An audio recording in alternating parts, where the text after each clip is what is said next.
I'm glad you're here. In today's episode, Jai tells the story about a family he's working with who've been through some trials and tribulations, but they've identified unity as their highest good and the thing that they are working toward. And so they're willing to make some sacrifices and compromises with each other to preserve that union. And I think it's a really great picture of what we need to do in our country. We have to come together and stop being so against each other so that we can preserve that union. Another thing that we talked about in this episode is curiosity. And I've been thinking lately about historically and currently the things that I'm not allowed to talk about or think about or question. And so I challenge everybody to think about that for themselves and get back to curiosity. Don't be afraid to ask the questions. Don't be afraid to wonder.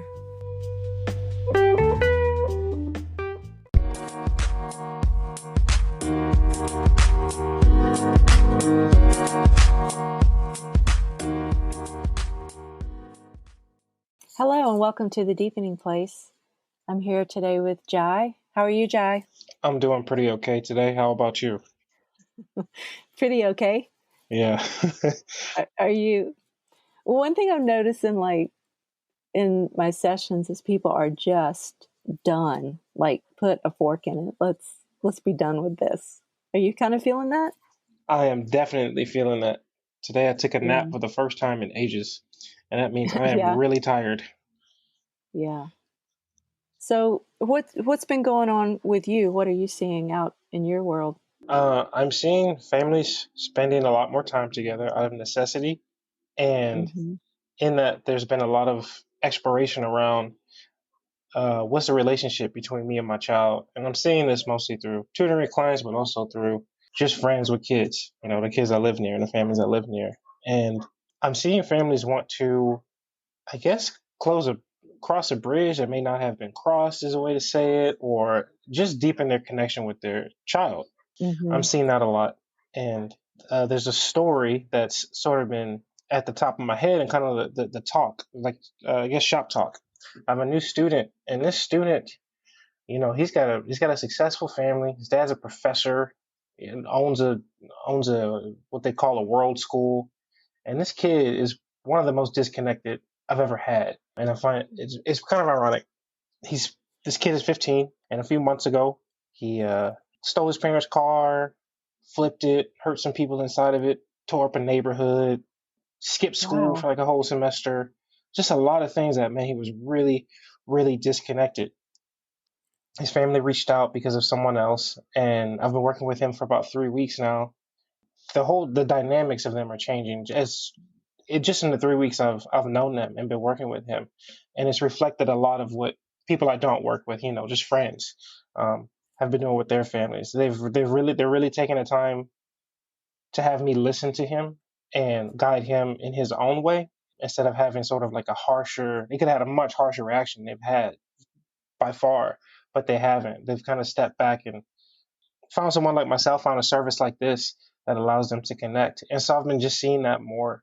Some families I'm not working with right now because their priority isn't the online school, it's just hanging out with their child during the day. I'm seeing a lot more of that. Families trying to reunite, engage in a way maybe they haven't ever or haven't in a long time. So you with this kid, are you kind of like a mediator? Like, are you trying to bridge the gap between him and his family, or is it mostly just between you and the kid? Or It's mostly between myself and the kid. The gap with his family is that they're very in his culture, he's a different culture than mine. In his culture, it's very much like for example, his grandfather schedules the sessions, and then I talked to his dad separately from that, and his grandfather was pretty on top of him. I mean, literally over his shoulder for the first few times, and we finally had a conversation with the student in front of his grandfather and his dad while they were in the room, and I asked, "Hey, does that make you uncomfortable? How does that?" We sort of explored what that's like, and that would have been maybe 2 weeks ago. And now we're at the point where their relationship is better because they don't hover over him so much and they're trusting him to handle his life in the way that he needs to. So it's really about the student, but it does go back into some of those family dynamics. so were they historically a lot more strict with him? Thoroughly strict, had a lot of expectations, very heavy expectations as well. His dad, his father's school has a new curriculum that's based around his son, the student I'm working with. So the expectations Oh, have been very high. yeah. So is he kind of like the golden child that had all these expectations and now he's kind of like rebelling against that? I think so. I won't say his name here, but his name has a powerful meaning in Mm. India, which is his culture, and it's plastered all over. This curriculum, this really Oh, yeah. world-reaching curriculum. Yeah, so he can read that, and he's definitely completely not engaged with it. That is so interesting. I just did a video for my Instagram, and it was on the balance of the energy between the great mother and the great father, Hmm. and the great father being structure and order, and the great mother being nurture and care. And so when the energy gets off balance, if there's too much structure and order, there's always a pushback and kind of this rebellion that leads to chaos.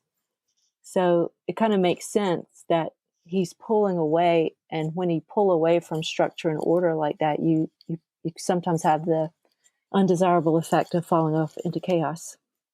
That sounds to the T like this young man's experience. Yeah. Clearly, a case of pretty extreme rebellion. For young men, especially, what he's really saying, he doesn't maybe even know how to say it, but what he's really desiring is to have his life. And maybe his parents or his father is not ready to give it. And so he's feeling like he has to take it by force in some way, which, Yeah, and for me, the most powerful part is that cultural standard. I know his family's not the only family that operates that way, but they've been yeah. willing to challenge that. Their business, whatever his family does, it's generational based, and they work with other families that operate, I would assume, virtually identical. And they've been willing to challenge that just so he can heal or stop plunging into so much of that chaos. So are you saying that they're kind of like negotiating a deal with him to give him some autonomy or say so? Very much so. Yes, very much so. They've My service is very much that for students. It's a bridge between sort of what you were saying, like kind of controlling the child and sort of steering their direction and taking that sort of the driver's seat away from the parent and putting the child there. And that's the transition. Try to help ease, and that's what they're expecting. That's what we've been doing. That's really beautiful. I hope that that works out well for them because, a lot of people just double down on the structure and order side and become more tyrannical. These are the rules, and as long as you're here, you're going to abide by them. And sometimes that can buy you a fragile peace, but ultimately that pushback, that rebellion will happen. It might be when they go away to school or whatever, but allowing him to ease into taking some ownership of his life and some making some choices. Hopefully it'll be a more peaceful time when he does need to leave the house, when it's time for him to go. He'll be set up to do that. Yes, and it ties into something you said that we have covered in earlier episodes. Um, Hmm. there being a family business, a generational family business. The phrase "divided we fall," I believe, is what you brought up, and for them, I think that's what's really at the heart of it. For this kid to still be involved in their family, I think that's really what it is. Oh, Because that's sort of the backbone for them. A family business, all these sorts of things. What does it mean if the next heir can't find a place in this? The next child in line. wow. That's super powerful. That's a really great archetypal image because the great father has to be open to the son, the younger person. It's like how culture progresses, and when there's too much lockdown or lock in, say like in a communist country where they're not open to any kind of change or new life, things become stagnant and it always falls apart. So it's really interesting that he is cultivating this proper relationship with the younger generation because if you're not willing to bend at all, you'll lose it. It'll go away from you. But if you are open And then it can become this exchange between wisdom and new knowledge that is mutually beneficial to both of them. Yes. So that's a pretty cool story. Thanks. It's pretty positive with him. And that's just generally what I've been noticing. Other families reflecting that same revelation in their own different ways. He's just been a story at the top of my mind. I like it because I wanted to talk about, we did a couple of episodes ago, an episode called Extreme Belief. And I think I'm just getting more and more annoyed about it. And so I thought maybe I'd tell you how annoyed I am today. Let us know. Yeah, it feels like righteous indignation. And it really does relate to the story that you just told, because our extremes of belief keep us separated. The easy one is like the far left and the far right. Our absolute inability to make any kind of concessions, like you were just talking about with this family, are pulling us further and further apart. That phrase you said, divided we fall. I'm really concerned that we could be going in that direction. Yeah. That we could be. Yeah, like I wrote a couple of things down. One of our founding fathers that I'd never heard of before, but I was looking up the phrase "United we stand," and it was credited to a man named John Dickinson, who's evidently a founding father. I had not heard of him, but he wrote a song called the Liberty Song, and that was the first known use of that phrase, "United we stand." And that's in a lot of mottos around the country. But there's another "E pluribus unum," out of many one, the Latin phrase. But this idea of, we have to stick together. Well, you know what? We also had an episode on, what was it?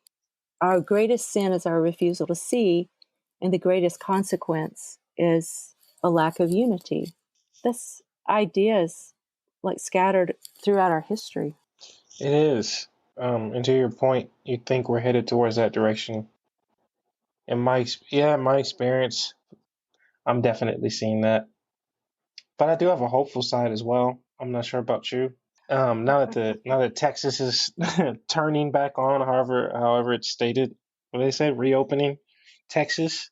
Oh, yeah, we're about to go into like phase one reopening. I believe so. Is Yes, that what you mean?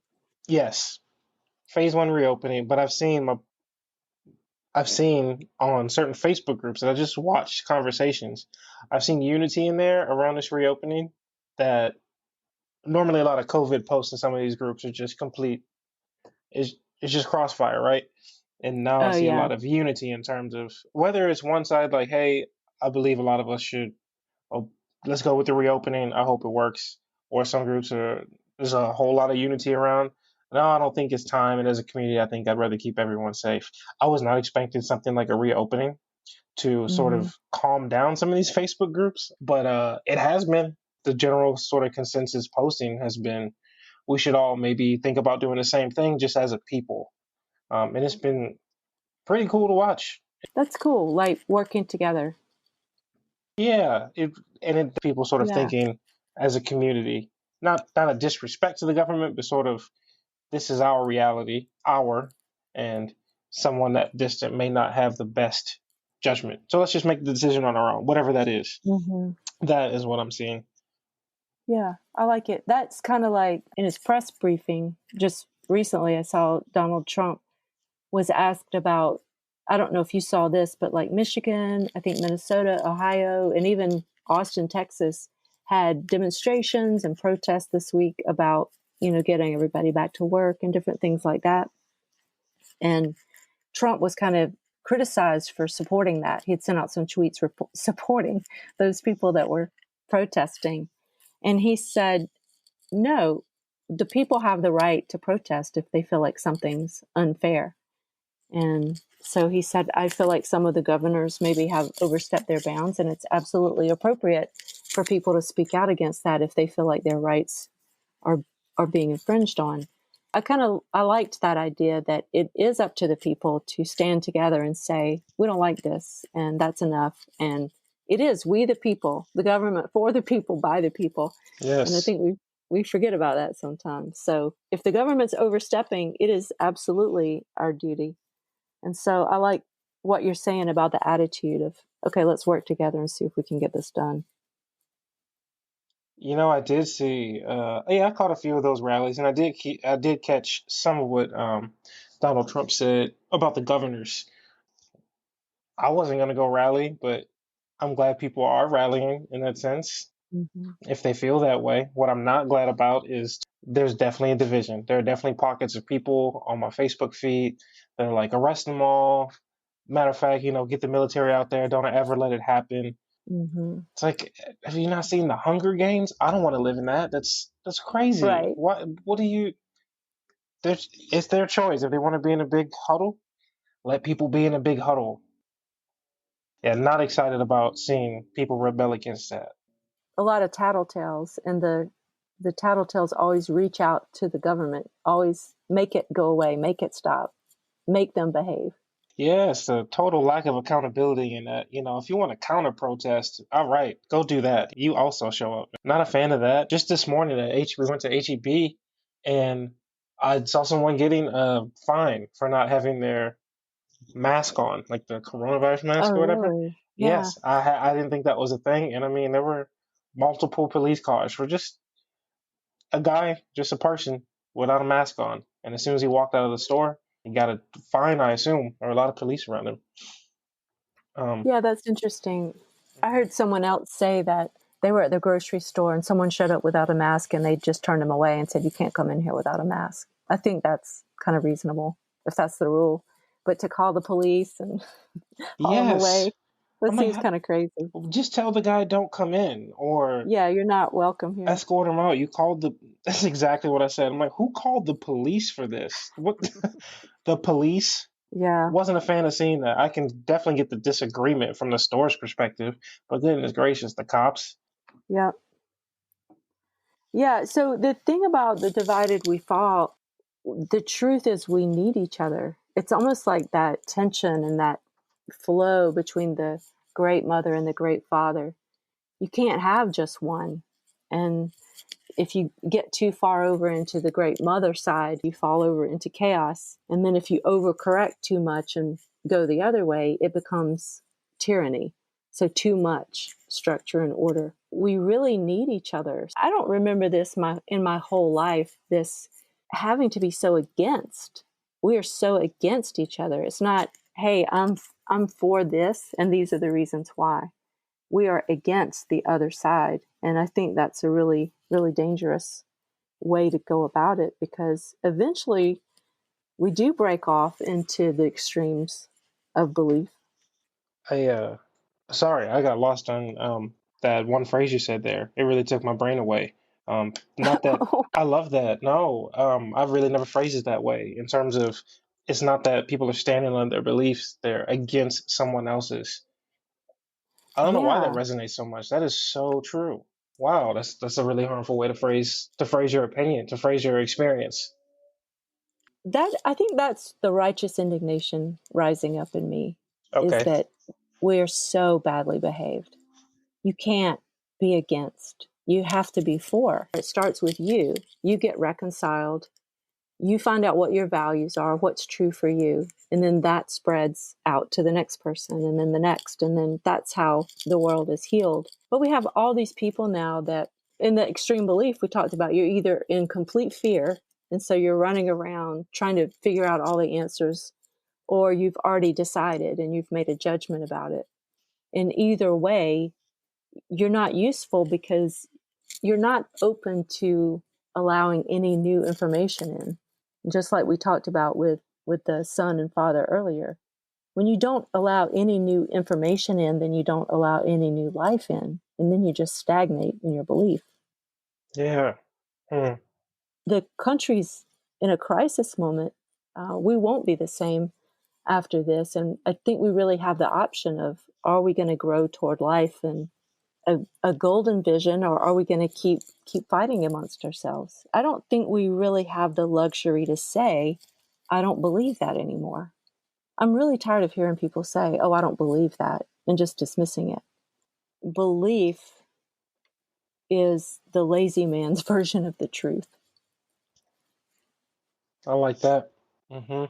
Belief is budget truth. Yeah, like, okay, that sounds good to me. I'm going to go with that group.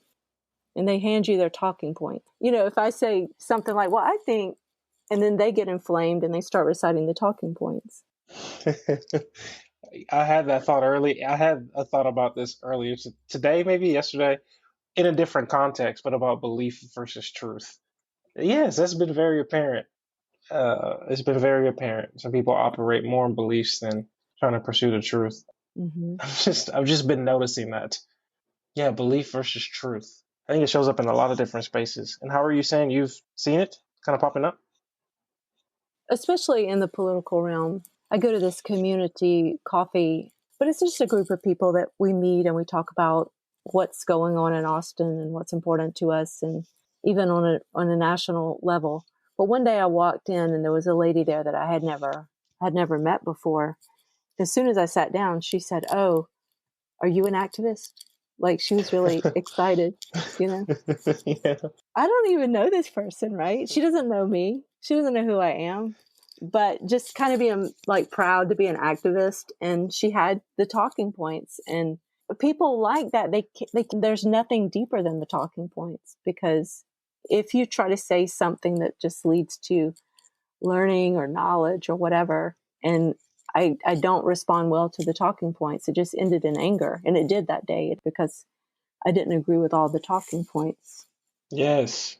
Okay. Really, the analogy that I prefer is the wrestling mat. Like, hey, you want to go? Let's go. Let's figure this out. Yeah, so I have something that I think might be true, and you have something that you think might be true, and let's discuss it. Let's dig down, and hopefully we both walk away knowing a little bit more than we did when we started. It's not about being right or wrong. Yes. Yes. And for me, it's shown up personally in coronavirus. So my mom tested positive, well, I don't know, a few weeks ago now at this point, and she tested Hmm. positive for it after after it already passed through her system, right? She had already been sick and found out retroactively. She went and got tested because she felt sick. She was in bed for a few days. But I was on like a video call with some of my friends, and we're talking about, they're scared of, they had some fear around it, getting it. There's some fear around contracting it or something.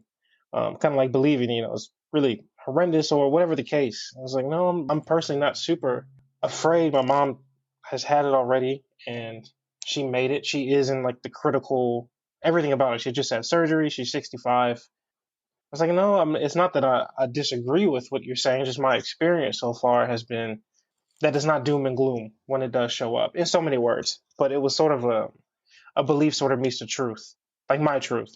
I had an Yeah. experience with it already. And it was a receptive. It wasn't a negative conversation. We did not walk away angry from each other at all. It was one of understanding.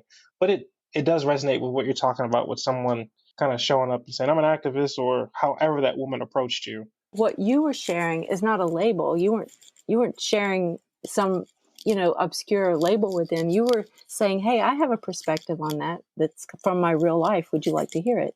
And they said, "Yes, please share." And you did. And they're like, "Okay, yeah, we understand it a little bit better now." And that's kind of how it's supposed to work. Yeah, it's remarkably simple, but still somehow easy to miss. Just being open to someone else's perspective and allowing that to kind of inform you. You don't have to feel threatened about your belief.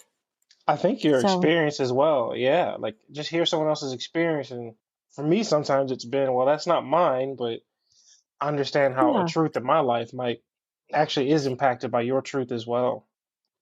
Yeah, I've heard people say before that, no matter who you sit down with, even if it's like a hardened criminal in jail, if you were able to sit down with them and have a conversation with them, you might not walk away agreeing with them or feeling like you have anything in common with them, but most of the time you'll have an aha moment when you can get their perspective. You understand why they are the way they are. Even that leads more toward union instead of demonizing that person, or believing that you have nothing to learn from them. And that definitely ties right back to the story for me about the student I shared earlier. He has value. Of course, that student's acting out, but his father and grandfather see some value in his perspective now in a lot of Yeah. ways, and they're definitely mending that. Yeah, I love that story. That's awesome that they're working together. It's cool. Yeah, it's been a good experience. I had a few ideas about how we can work together as a country. What are you thinking? First of all, people have to identify the ways they're being bullied into not thinking. And it's really subtle. Some of those things are if you say, hey, I heard there's Area 51 and there actually might be aliens. I'm just using a big random example. Sure. And somebody labels it conspiracy theory. That's a way people bully you into to stop thinking. Anytime you say, hey, what about China? Or what about Bill Gates? Or what about this, that, or the other? And someone says, oh, that's a conspiracy theory. If it stops you from thinking, that's a red flag. Hmm. I think everybody should research and find information on topics that seem important to them or pique their interest. The other one is just in the religious realm. When I was in the Catholic Church, we would, if somebody wanted to question something, or if they said, oh, I'm not sure about that particular part of the belief system, someone would say, oh, you're a cafeteria Catholic. You can't pick and choose. It's all or nothing. Did you ever hear that phrase, cafeteria I have Catholic? not heard cafeteria Catholic. No. Like, you can't just pick the meat and potatoes. You got to have the whole tray. Oh, it's not Piccadilly's. Gotcha. Yeah, it's not Yeah. Piccadilly. And there's another religious phrase, heretic or blasphemous. Mm. People shy away or back away from their curiosity because they don't want to be known as a heretic or they don't want to be blasphemous. A current one that's really big right now is the orange man bad theory. If I say to someone, hey, I think Donald Trump is showing some good leadership in handling this coronavirus, and then they come back with orange man bad, and then that breaks the ability for us to have a conversation. But did you come up with the orange man bad? I'm sure I did not, but I'll take credit for it. But all jokes aside, yeah, to your point, absolutely, 100%. Yes, I'm in circles where orange man bad is the absolute law. And it's Yeah, like you dangerous. It's cannot have a so dangerous. conversation. No, it's Yeah, so dangerous because it goes back to the divided we fall. I've said this so many times, and it's not me personally, it doesn't really matter. But in the black community, there's a strong consensus of like, you support Donald Trump, something's wrong. I think the most prominent example is when Kanye West showed his support early on. And if he didn't follow it, there was so like that was a big conversation. And so fast forward to now, on any sort of group or space, that's still the status quo. Orange man bad, but the reality is there's a lot of people from that very community who do not believe in orange man bad, and so you have these divisions in already marginalized communities. And I'm sure it's not just the black community; it's just the one I have yeah, access to. To me, that is terrifying seeing that. Some of those spaces I mentioned earlier where I finally saw some unity, those are some of those same spaces where people were yeah. previously just fighting nonstop. And finally, there's some sort of unity. Way less of the orange man, all of that orange man bad sort of thing. That's so Now accurate. you will not be able to get it out of your head. As humans, curiosity is our superpower. When we can allow ourselves to move beyond fear and judgment, we drop down into this deeper place. And I believe that's like our, where we get great information. Like, what I mean by that is, like, you hear stories of Einstein or maybe Nikola Tesla, and they would, work and work and work and work and work. And then they would just have to take a break because their brain was too full, and they would go for a walk. And it was a lot of times on those walks or breaks that it would finally all come together for them. That's based in that curiosity. I'm not relying so much on intaking knowledge, but I'm letting it drop down to a place where I can just let it swirl with all that's known and be curious about it and use my imagination to come up with solutions. And so when we're bullied into stopping that curiosity and we're kind of forced to pick a side or pick a belief, we kind of cut ourselves off from that superpower that we have, our curiosity. That's great. Kind of you saying earlier between the balance, masculine, feminine. I'm not sure how it relates, but to me, I see the curiosity on the same sort of scale, like the absence of curiosity. If it is our superpower, then not using it is also equally as dangerous. Shutting that side of things off, which is, I think, what you're saying too. It causes it to be stagnant if you're not curious. Another thing, ultimately, what it does, and I see this in couples, like couples counseling. So if that great father and great mother energy is on like that infinity symbol, for people who can't see me swirling my finger around in the air, it's like the sideways figure eight, that infinity symbol. And what happens is there's a tiny point in the middle where the union is. And it's really fragile if you think about the structure. But what happens when people start reversing that flow and going their own way and they stop considering each other, it just becomes these two circles. And before long, they've drifted so far apart, there's no real hope of reconciliation. That curiosity allows you to turn toward each other and allows you to maintain that flow. So that's why it's so important on an individual level to get curious within our own heart, in our relationships with other people to maintain our curiosity, and also in relationship to people who have different beliefs than us. If we don't maintain that curiosity and keep wondering and keep searching for the truth, then we are going to be divided and drift far apart and stagnate, and in the end become a casualty of our lack of union. Okay. Divided we fall. Divided we fall. You think we're falling right now? I do. I do. Yeah. It's so ironic to me that a lot of the people who are preaching love and acceptance hate Donald Trump with every fiber of their being. And it's just bad. It's just bad energy. It's bad behavior. And you can't hold the space for love and hate. That collectively is taking us into some bad places. I'm a little concerned. Yeah. I can see what you see. I can see that because I'm in a lot of those spaces. I'm in those spaces, and I agree with you. I really don't have words for it yet. I'm not sure how love is supposed to be an outcome when you, what you said earlier, you're kind of unionized around. This isn't my stance. I'm just against him. I'm against Yeah. the I'm against Orange Man bad. A lot of that, I'm not sure how people are reconciling those two in their head. There's a greater cognitive dissonance happening. Yeah. It They're can't be blind. comfortable. Yeah, like really blind, and it's not. Ugh. I find myself curious about what's going to make people curious to start bridging these gaps.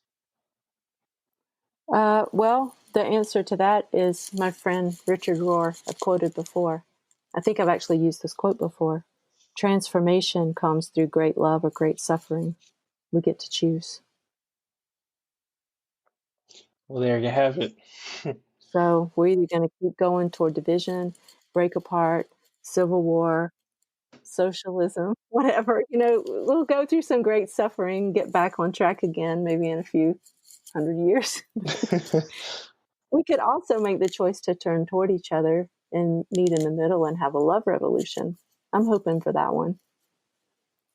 Likewise, I would not like to see any more.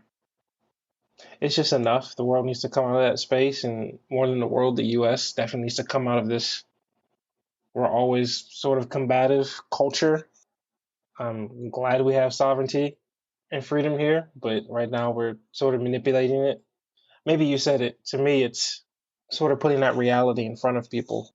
We're not immune. We're not immune to grief and strife and warfare and all those things. In fact, we know that's how this place was born and lived for a long time. So I think putting that reality in front of people in a loving way.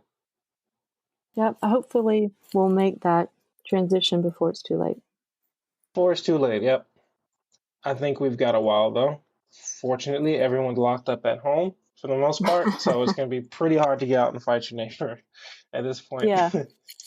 Although today actually is the anniversary of Paul Revere's ride. No joke. Yep. And that is a great example of people joining together to fight a common enemy. And for us, I think that common enemy is judgment and fear. So hopefully this crisis of the virus will lead us to that place where we can see each other again. And like you said, or like we talked about earlier, just starting at home too. It's that simple. That's right. Well, thank you, Jai. Oh, thank you, as always. Yeah, we'll talk soon. Okay, talk to you soon. Bye.